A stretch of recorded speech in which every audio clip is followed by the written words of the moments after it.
महिलाओं को शिक्षा की रोशनी देने वाली सावित्रीबाई फुले के संघर्ष को भी हमें नहीं भूलना चाहिए। बीजेपी अपने राज में महिलाओं को सम्मान देने की बात करती है, लेकिन ये देश नहीं भूलेगा कि मणिपुर के अंदर महिलाओं के साथ क्या हुआ गया था। बोलने का अवसर दिया उसके लिए धन्यवाद। जोहार। लाडली बहना माझी लाडली बहना योजना जैसे देश के अनेक महिलाओं के लिए लोक लुभावनी योजना लाकर वर्तमान समय में बीजेपी पार्टी सत्ता हासिल करने का काम कर रही है और चुनाव के बाद इन्हीं राज्यों में भाजपा के राज में बहन बेटियों के साथ अत्याचार बहुत तेजी से बढ़ रहा है। महोदय, इस देश के इतिहास के पन्नों में महिलाओं के साथ हुए अत्याचारों की दर्दनाक घटनाओं से भरा हुआ है। इस देश की नारियों ने छुआछूत, भेदभाव, सती प्रथा, बाल विवाह, दासी प्रथा जैसी भयंकर अत्याचारों का हजारों सालों से सहन किया गया है। महोदय, 19वीं सदी के प्रारंभ में त्रावणकोर साम्राज्य में तो आदिवासी और दलित महिलाओं पर स्तन टैक्स जैसे कर का उन्होंने कहे कि भयंकर यातनाएं सही है। महोदय, आदिवासी समाज हमारी मात्र सत्तात्मक रहा है और हमारी बेला भक्ति परंपरा में तो पुरुष से ज्यादा महिलाओं को महत्व दिया गया है। देश के ऐतिहासिक संघर्षों में आदिवासी वीरांगना पीछे नहीं रही है, लेकिन दुर्भाग्य की बात है कि इन वीरांगनाओं को इतिहास के पन्नों में उचित स्थान नहीं मिला गया है। अगर हम बात करें हूल आंदोलन की वीरांगना फूलो जानो, झांसी की रानी लक्ष्मीबाई का वेश धारण कर अंग्रेजों से लड़ते हुए वीर गति को प्राप्त करने वाली झलकारी बाई, गोंडवाना की धरती से मुगलों को खदेड़ने वाली रानी दुर्गावती बहादुरी से सब परिचित हैं।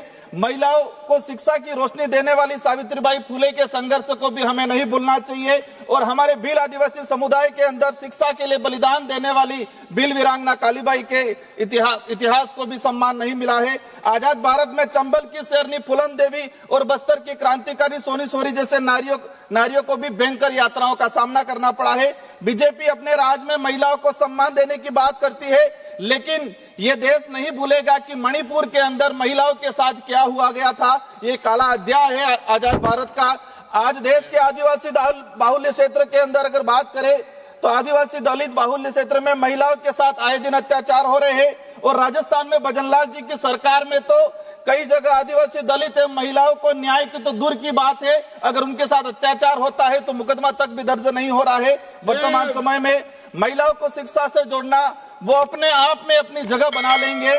देश में महिला साक्षरता की अगर बात करते हैं तो राजस्थान के अंदर देखा जाए तो 2011 की जनगणना के हिसाब से 52% साक्षरता दर है और देश में आदिवासी दलितों की अगर बात किया जाए तो 50% भी साक्षरता दर 2011 की जनगणना के हिसाब से नहीं है।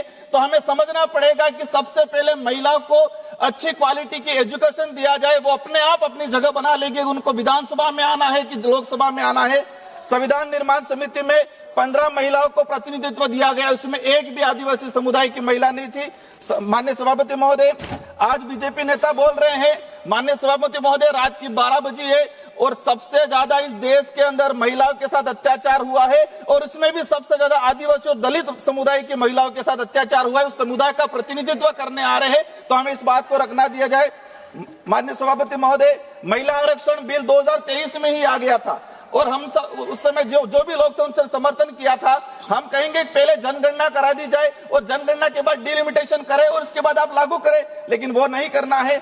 आज आप 2011 की जनगणना के आधार पे डिलिमिटेशन या महिला आरक्षण लागू करके देश की जनता को धोखे में रखना चाहते हैं। माननीय सभापति महोदय, आप जनगणना कराए। हाल ही राजस्थान में बीजेपी सरकार ने पंचायती राज का परिसीमन किया। एक जगह 3000 की पंचायत समिति सदस्यों पे बना गया और दूसरी जगह जहां लग रहा है उनको नहीं जीत पा रहे 7,000 तक की जनसंख्या पे पंचायत समिति बनाया गया। यही स्थिति यही होने वाली है। गुजरात में 40,000 महिलाएं लापता का प्रकरण दर्ज है गुजरात के अंदर। माननीय सभापति महोदय, अंतिम में मेरी जो बात है, अंतिम में ये 30 सेकंड के लिए कहा जाए कि माइक्रो फाइनेंस के जाल में आदिवासी महिलाओं को फंसाया जा रहा है। हम कह रहे हैं कि महिलाओं को आत्मनिर्भर बनाना है, लेकिन देश के अंदर जो महिला है इनमें से 70% महिलाएं माइक्रो फाइनेंस से लोन ले रही है और इन पे विचार किया जाए। महिला आरक्षण विधेयक